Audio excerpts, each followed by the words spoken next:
What made you feel happy in that tiny apartment? What made you feel small in that big mansion? Today on UnMute, I sit down with architect and interior designer Ruby Fahmi. How many times have you been told, oh my God, you have to go to this amazing hotel or amazing restaurant, and once you step in, not only do you feel nothing, you feel it's ugly. What gives presence to a certain room? What's the connection between space and our ability to be expressive? How can someone update their space to match who they are becoming?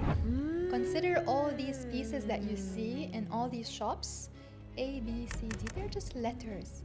But what is going to be your word? What is going to be your sentence, And your your phrase, your story? I remember when I slept in one of the bedrooms, you told me, no. When you came the second time, you said, no, you cannot sleep here because the door opens here, the door opens here. This room is active. You will never rest.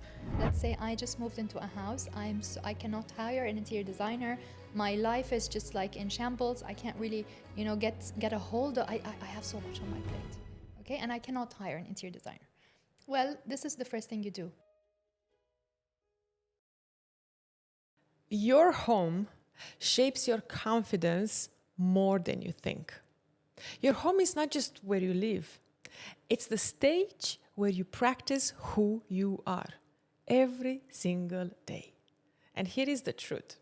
If your environment doesn't evolve with you, it will mute you. Slowly, quietly, without warning. What happens? You stop feeling inspired. You stop feeling powerful. You start shrinking into old patterns, outdated versions of yourself. And suddenly, the place that should recharge you just drains you. It's not about whether your home is beautiful. It's about whether it reflects you, the real you, the becoming you, the unmuted you. And I know this personally. I've worked with Ruby, our guest on UnMute, on my own space. And I can tell you the shift was instant. Suddenly, I felt more energized, more expressive. The space started giving me something. It was like my environment was cheering on me instead of holding me back. Because unmuting your life doesn't always start with a mic. Sometimes it starts with a lamp, a sofa, a corner, a wall. Sometimes it starts with asking, does this space still speak my truth? Or is it echoing who I used to be? So today on UnMute, I sit down with architect and interior designer Ruby Fahmi, a woman who doesn't just build beautiful homes, she helps people build environments that liberate them. This isn't just a design conversation, it's a reclamation. So let's begin. And we are here finally. I wanted to have you on the podcast since ever. You've transformed my 2 homes in the past, and now recently, as I just moved in, we are working on transforming the new space. And I feel very, very inspired for the UnMute audience and people who are watching the podcast to learn about the power that their homes, their space has on them, on their confidence, on their lives. So thank you for accepting my invitation. Thank you for having me, Andrea. Always a pleasure. All right. First question for all the experts and the amazing leaders and creators who are coming to UnMute is, when did you unmute yourself? I don't remember a time where I was muted in my space. I was very much empowered in my space at a very early age. And I think maybe now just, it just came to me as a memory. I remember my dad asking me to choose the wallpaper in my room when I was maybe 7. And I think that triggered something in me now that we're saying this. It triggered that how just by changing the wallpaper, very simple. He showed it to me on a roll and he said, do you want to pick this or that? And I picked one that I truly connected with as a little girl, as a 7-year-old girl. And the day I came back from school, went into my room, and it was on the walls, on all the walls, it was so impactful. I think that was, I remember I was 7. So I think that kind of shaped early on my understanding and connection of how space with very little things can have a great power. I understand the connection with the space, but when was it in your life? What was the moment in your life when you said, "I'm gonna be bigger and bolder"? Do you think it was gradual, or it was a moment that you can easily recall? Bigger as a personality, bigger as what? Was there a moment? Because for me, I remember the moment when I decided in my relationships with men, I'm not going to hold back. I remember the moment when I made one phone call and I stood up for myself and I expressed everything I was so terrified to express. So it was a moment. Okay. I do not remember one single moment. I might remember several moments Okay. where I Which one is took grander? a pause. Uh-huh. You know what? Actually, the latest one was the most powerful one. When I had my 4th child, and I was thinking to myself, will I let that stop me from achieving what I want to achieve, from giving what I want to give? And I paused. I paused then, and I thought, no, I'm not stopping. Yes, I am a mother. Yes, I love being a mother, but I have so much to learn and to give. And I think that was a moment of being unmuted. Thank God you did so, because who would have did the interior design in my past apartment and in my current apartment if not you? So there is so much to speak about the importance of space and how we can do small changes or bigger ones that are impacting our lives. We live in Dubai and we are surrounded by glamour and luxury and beautiful textures. And for people who are watching this and who are residents of the UAE, being surrounded in beautiful architecture and beauty is c'est normal. It's the norm. Oui. However, let's just go with this question. If someone who is listening right now to this podcast feels overwhelmed and they are not necessarily taking space to speak and express themselves and be opinionated, and maybe their homes are okay, how is their space impacting them for them not to be as powerful? What's the connection between space and our ability to be expressive? The first beautiful word that you used was connection. Connecting with yourself, knowing who you are, is the essence of your presence in your home, in your space. That's the essence. That connection that you make with yourself in the beginning to understand actually who you are. You need to do that. You need to do that exercise, connecting with you, your true essence.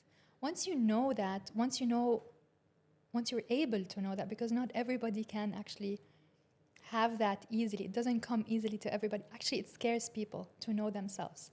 Like if I tell if there's a group of 10 people and I ask them all to, close your eyes, think about who you are, dissolve yourself from, who you are, what you achieved, how you're perceived, it can be scary to some people. So the big work is actually that, knowing who you are truly, profoundly, deeply. Labeling your identity? No, it's the opposite. Unlabeling your identity. So if I am a professional, 37, have this amount, I'm earning this much, I have 15 years of experience. But you could be internally somebody else.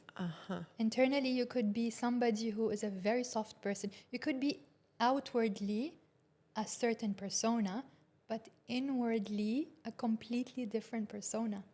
And this disconnection and this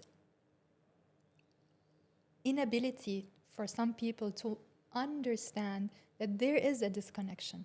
So they kind of like, let's say I'm a CEO of whatever big company, or I'm a director, I'm a professional, and my professional life dictates certain things. So I want to reflect that persona in my house, because people are gonna come. It's part of who I am, part of who I want to be perceived as. Mm-hmm. And that is a big problem. Mm-hmm. Because if it's not truly in alignment with who you truly are, Mm-hmm. it will make you miserable. You will be overwhelmed. It could go in like the feeling, the emotion, it could be anything, but it will not be in alignment. And you will come home every day to, again, the persona that you still, you've had your whole day in that same, energy. You come to your house, it's in exactly that energy that you shield yourself away from. Once you step inside your house, you have to be you. You have to be received by you, not by a perception that serves you and that 100%. helps You have to be embraced by your energy, by your innate core energy.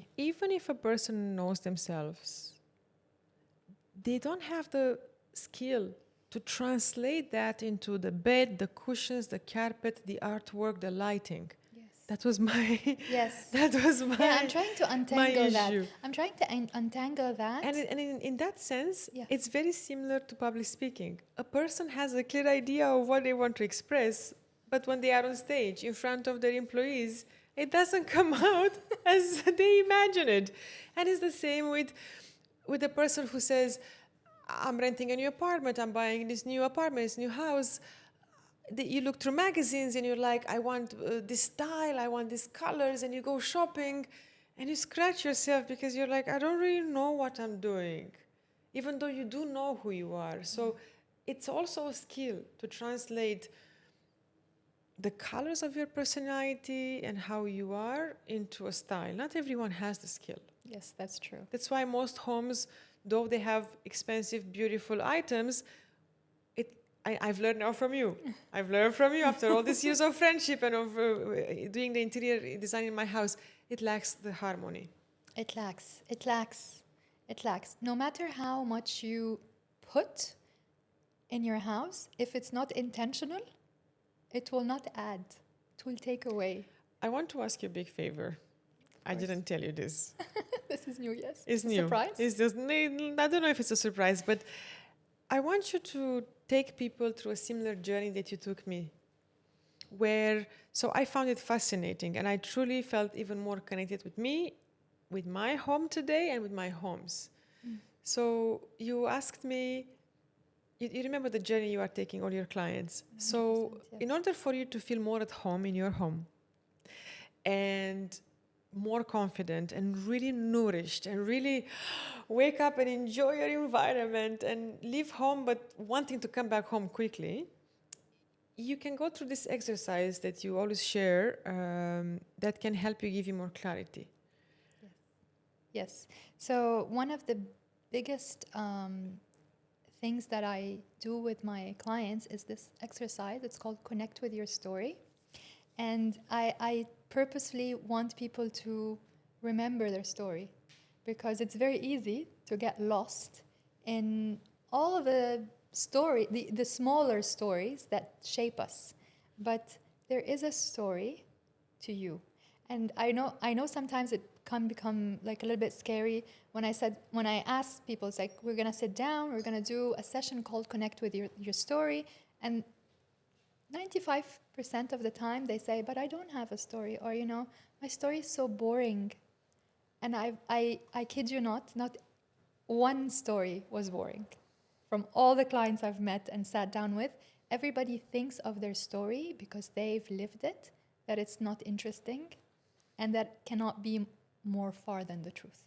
So connecting with your story is more about, like, in the outer side of it, or like when you look at it from as a bigger picture, it's more about knowing your colors, your materials, but it kind of uncovers that layer a little bit into how you felt about your story, how you actually connect with yourself. Everybody has a story, everybody has been through a journey, but how did you feel about that? What made you feel happy in that tiny apartment? What made you feel small in that big mansion? What happened? Why?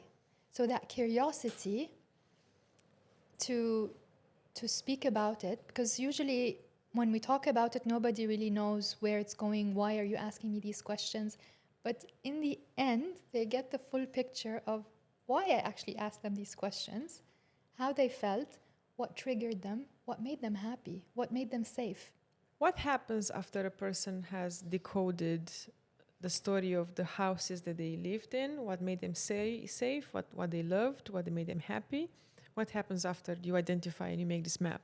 So after the map, we have a clear direction on what this person likes, dislikes, makes them happy, triggers joy, triggers maybe ambition. So also part of the exercise is realizing the target. What does this person want? Is it creating a new house for a big family? Is it creating a house for, bigger status? Like, it depends on what do they really want. And part of our mission is to direct that person to that goal. When you design someone's house, I mean anyone, but don't you feel the pressure of being in charge of creating the space that will hold the family, or Oh my that? God, I feel so much love. Oh, okay. I feel so much love. Wow, on the opposite. I feel creating out of love. So I don't know, it charges me like nothing else. Okay, because I would think you get the brief, you get the budget, and then what if the client doesn't love something? What if they complain? What if your vision doesn't match? I mean, we give them so many choices. It's not like one choice. I give them a direction, maybe 2 or 3 mood boards, and I've never seen somebody who's like, no, I don't like this. It's usually, again, in alignment to what we've uncovered together. Because, right, we sat down, we understood that now maybe, this is not your favorite color, but maybe this is your favorite color. Or this is not your texture, but this is your texture. So because of that uncovering together, they already know what they want. They're expecting it. Let's get a little bit more practical about interior design. So in public speaking, we very often talk a lot about having a presence, knowing yourself so well, carrying yourself in your body language, in your energy, in a way that your presence is felt. What gives presence to a certain room? The essence of you. Whoa. In untangling yourself, untangling your truth. Untangling. Untangling and kind of connecting with who you are. So that we can express that onto the walls, colors, carpet. Energy, everything. The room speaks about you to you. I have a rhetorical question because you're transforming my space, and we're going to put some photos in the podcast. I want to share with you what beautiful work you've done so far. We are still in transformation phase, building a library. Mm-hmm. It's a library, right? Yes. Building a library. Do spaces, the home, shape us, or we shape the home? Mm-hmm. Very good question. Both. Both. Our environment is so strong. We're in Dubai. Dubai shapes our houses. How? Dubai has a certain energy. It's a very strong energy, very masculine, dominant, very powerful energy. We cannot deny it. You people land here and they're instantly charged with, I want to be ambitious, successful. We've all experienced this. It's very transformative. If you go to another city, you might not experience that. So Dubai will have to shape us. It's inevitable, right? The skyscrapers, the constant Everything. evolution. It's an energy that is very specific to Dubai. What are few of favorite buildings that you appreciate from design perspective from Dubai? From the design, I love Zaha Hadid's building, the Opus. I love Burj Khalifa, of course. And honestly, Burj Al Arab Thank you. has always been one of my favorites, even before I landed in Dubai. I don't know how many long, like 20 years ago, I can't remember. But it has, I don't know, it's very catchy. There's something about it. It's it's also the balance because, it has the straight line and then it has the curve. And that is the male and the female. So you look at it, you feel like, it's so balanced. It gives me something. So the elements of straight and the curve is masculine and feminine. And it's balanced. You have them both. You have a straight line and you have a curve. I didn't know that. Where would you go like wrong? It's perfect. So you remember me sharing with you that the reason I came to Dubai is because I saw Burj Al Arab? Yes, I do remember. So that's my favorite building. Yes, Still, yes. I can now finally see it from my window. Gorgeous. And it's I mean, I should put a video of the panoramic view of the panoramic view I get to see, because I get to experience a lot of architecture from the 30-something floor where I am. Something very interesting you said about the Burj Al Arab architecture, the elements of masculine and feminine. So what are masculine and feminine elements in design and also in architecture, but also in a room, in a space? So in general, in life, the yin-yang applies to so many things, right? Of course. So I'm not going to get into that, but in a room, you will still apply the same principles of yin-yang. So you do have light and shadow, right? You have curves and straight lines. Mm-hmm. You have warmth and coldness. So you do have those elements, yin-yang, in shapes, textures. You have the soft, you have the rough. The soft and the rough, yeah. So I get it now. If you are a very strong personality, a more authoritative masculine personality, you want to balance yourself with some soft 100%. stuff and warm stuff. Exactly.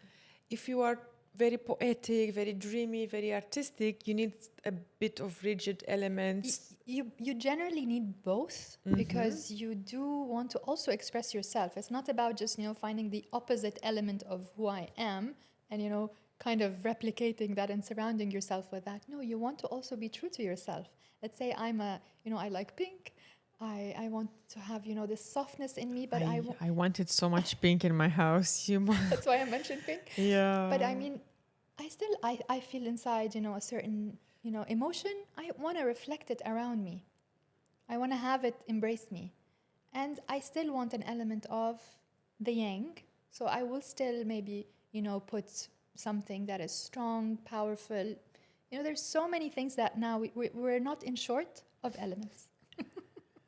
Or objects. As you are speaking, I'm remembering how you gave 2 different moods to my old apartment. Yes. And how much I saw my inner world onto the walls and onto the choices in the room, in the house. And now I want to share this. I don't know if I should share it, but I will share it. It's so funny. I moved into a 2-bedroom apartment, 2 huge bedrooms. And I so proudly said, this is my master bedroom and this is my office. And she said, no, this is not your office. No, this is Sophia's room. I'm like, who is Sophia? So this is the baby room. I'm like, so you need an interior design to give you a vision. But you know what? I was just mirroring. So this was just me mirroring your inner, not only thoughts, but wishes. Of course, of course. So I felt like, why would you do this as an office? You have a huge place outside where you're going to be working. Yeah. Just call it Sophia's room. Yes. And I felt that is, not manifesting, but just, trying to make it closer to you. Bringing, and this is also very important in design, to bring closer to you what you want, how you want to see yourself in the future. Because I was on autopilot, wanting another office. Yeah. And then, yes, we are also very close friends and I admire your work and you know me inside out, but I'm sure with all your clients, you get to know them so well that now you are the interior designer and also the psychologist who really helps them, as you said, create that cohesion between what they portray, who they present themselves to be in the world, who they are and who they long to be, and you make that scene in the house. And that's always been the case. Architects have been trained since the beginning of time to reflect the desire of their client. It's not new. It's not But new. I know cases from a friend who told me that she was having an issue that her architect was so strongly opinionated. She was trying to impose this is what is maybe it's an exception. I mean, everybody wants to show their work, showcase their work, Be and creative. be creative. But I feel I tread very softly on this because this is not my house. This is yours. I would not like if I want to do my house, I will do my house. But if I want to do your house, I want to do it to reflect Andrea, not Ruby. I would love it to like my success. My true success is reflecting the true you, not the true me. Powerful. Because then the design is not just beautifying your space, it's also connecting with your true self. And we create our life from there. Also, this is my goal. I don't want to create beautiful spaces. I want you to be able to create an amazing life. So I'm just enabling you through my professions, through my skill, to create the best possible scenario for your space where that would grow into more of Andrea growing in life. I feel like this is deeper work, and I respect everybody. I respect everybody's work, but the deeper work is not painting on a superficial level, but more on a deeper level where the design is not just beautiful. This is my next question. You're answering my next question. You're Okay, in my sorry, mind, go ahead. Are there have you seen spaces that are aesthetically beautiful but emotionally flat? I've seen. Everybody has, not only me and you. How many times have you been told, oh my God, you have to go to this amazing hotel or amazing restaurant. It is the thing. And once you step in, not only do you feel nothing, you feel it's ugly. And you feel it kind of drains you. Yes. And you feel like you sit down and there is nothingness. And nobody has a good time. And how many times has the opposite happened? You go to this place that is just, a hole in the wall. Nobody knows what this place is. You go to either, you go by yourself, you go with a friend, or you go with a group, and you have the best time. Do you think people design their homes based on how confident or safe they feel? And if so, how can someone update their space to match who they are becoming? Okay. Different people design their spaces according to what they believe they should. So some people, they design their spaces according to their neighbors. Very common, by the way. They get inspired. Look at what my neighbor did. Oh, I want to do the same. Very, very common. Or family, look at what my cousin did. I want to do the same. Okay. So it's more of, lack of connection to who they are. I knew you would say that. Yeah. And I truly think it's also some people are scared to see through themselves. They're scared to do that, I want to see who I am and I want to see what I want. Or no one guided them to look there. Or they're also scared. It's part of this is truly a part of an unmuting because you're scared of judgment. You're scared to look into yourself to see that what you actually want is opposing whoever. But that's the whole point. If you do that, you will unmute yourself.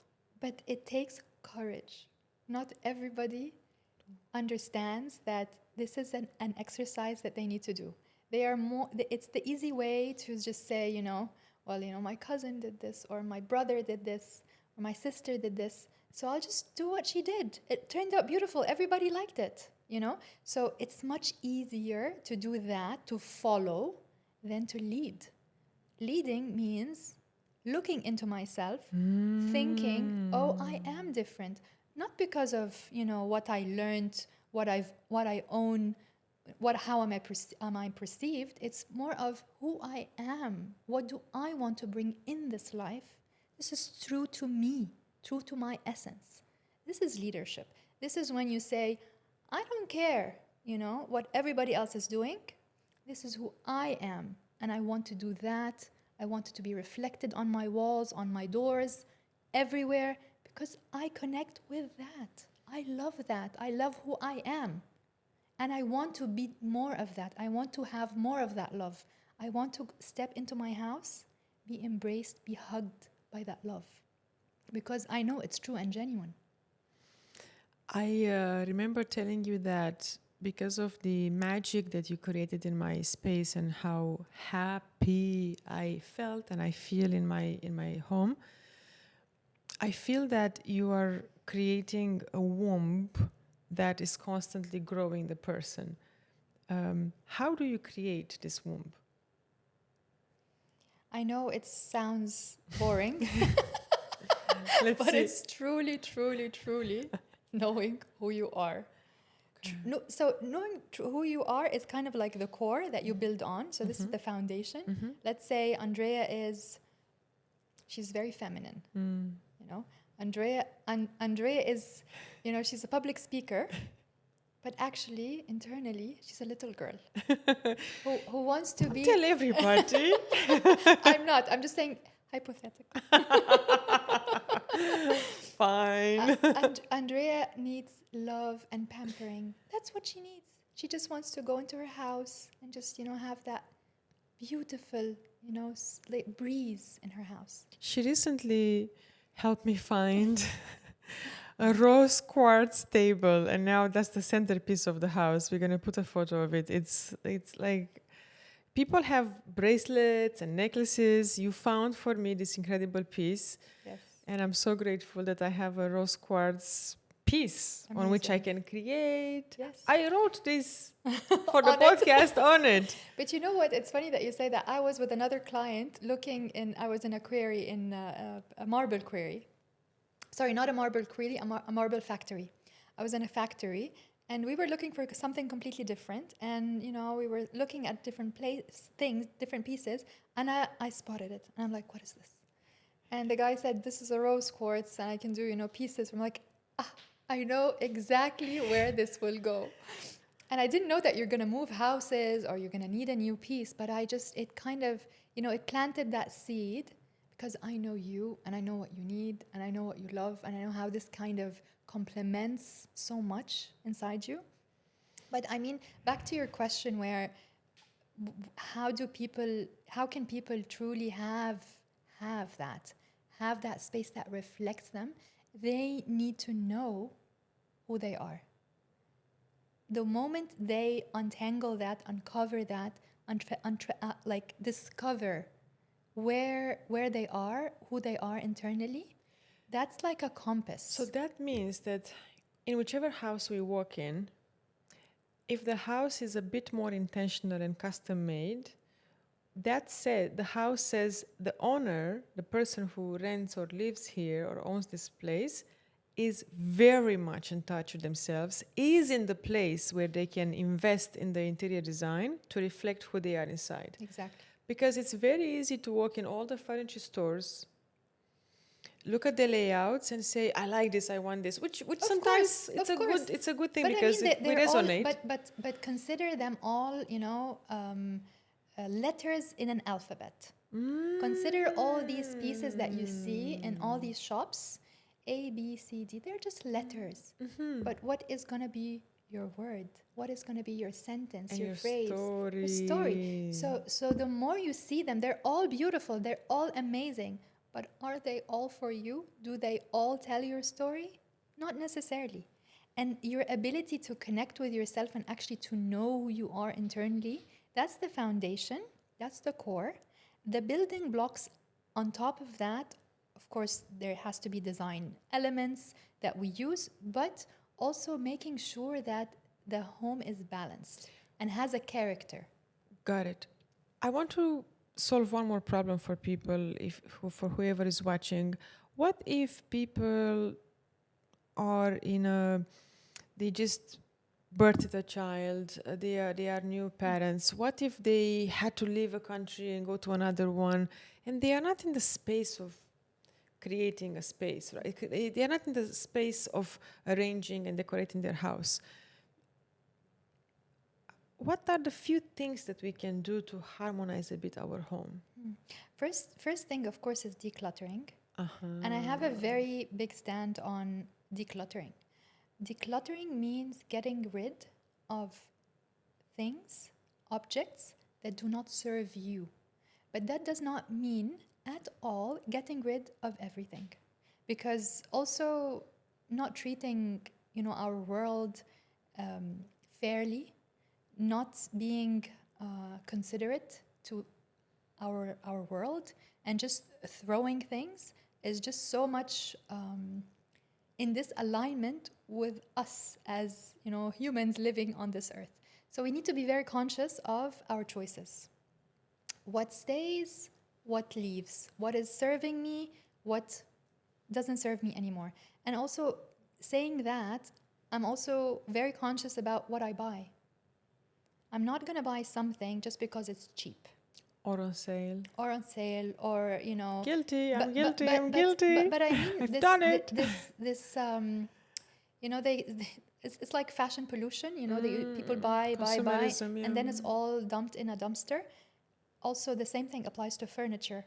We're buying unconsciously and not using, and then 1 or 2 years later we're throwing, and that really bothers me so much. So being selectful and choiceful in our pieces is very important, and that's it. Once you do that, once you declutter, let's say I just moved into a house, I cannot hire an interior designer, my life is just like in shambles, I can't really get a hold of, I have so much on my plate, okay, and I cannot hire an interior designer.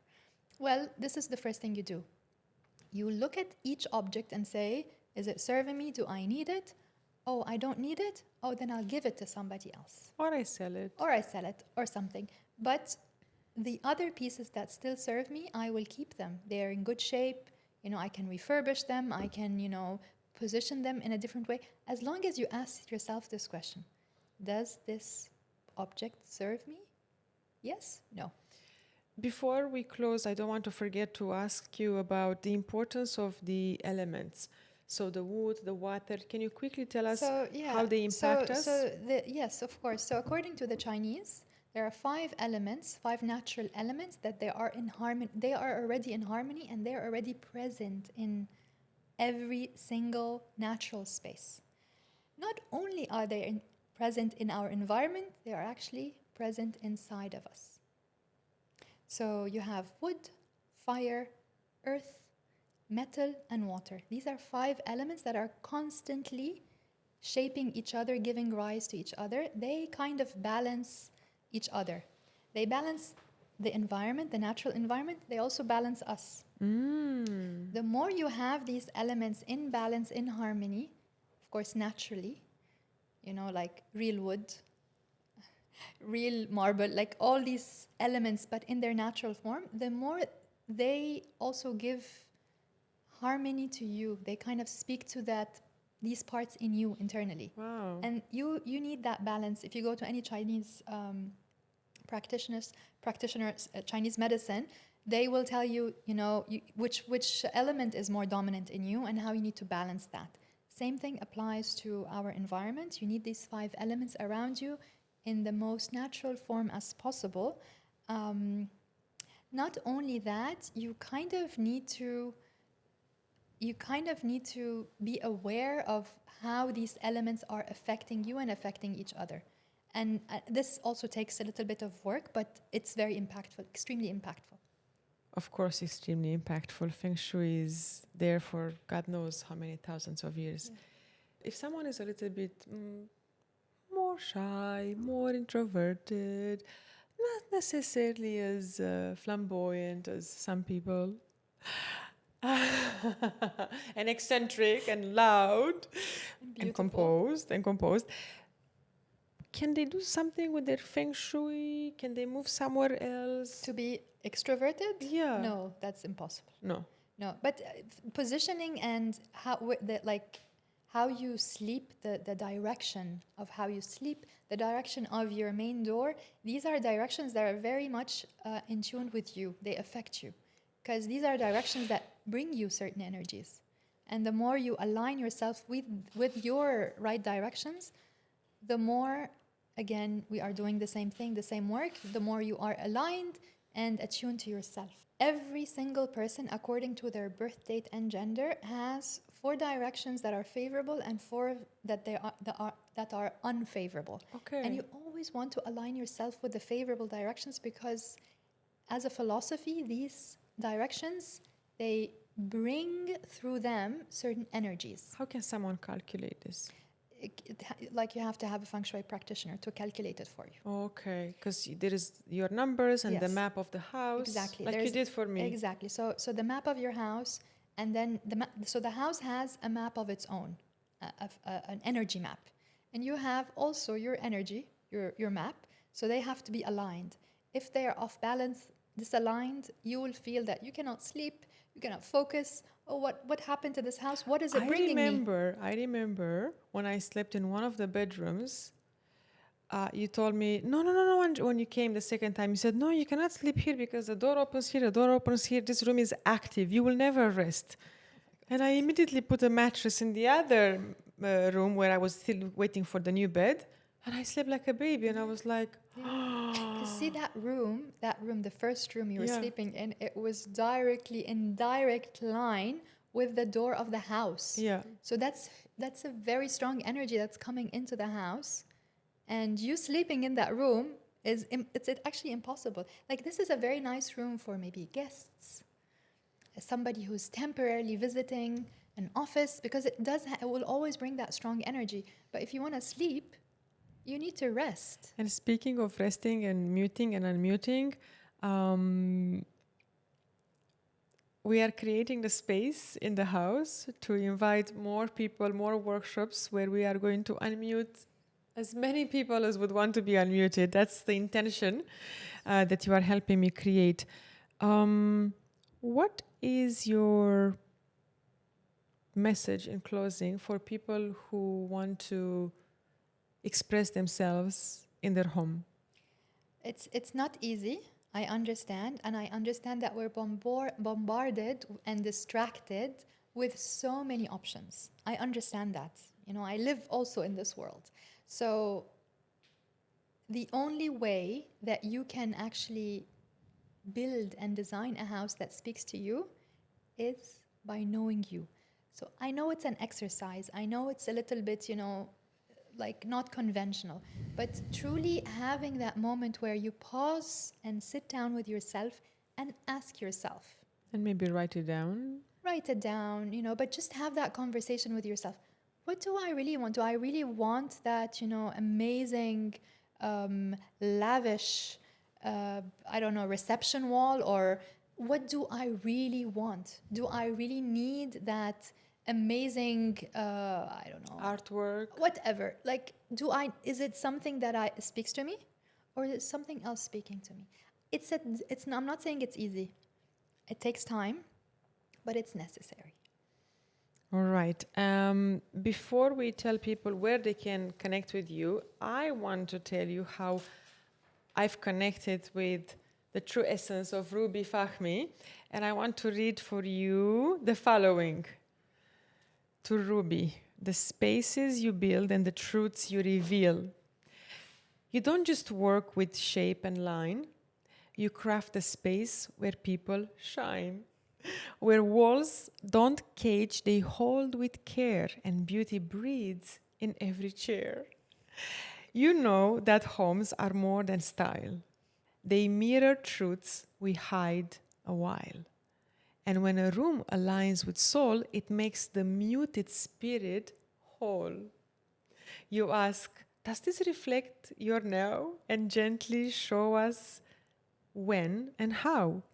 To let the old design release, to build from truth and live in peace. So thank you, Ruby, for what you do. You see the unseen version too. You help the voice, the dream, the root come fully home, and then unmute. Oh my God. I'm so touched. Thank you so much. Thank you for having me, and thank you for this amazing poetry. I'm so touched.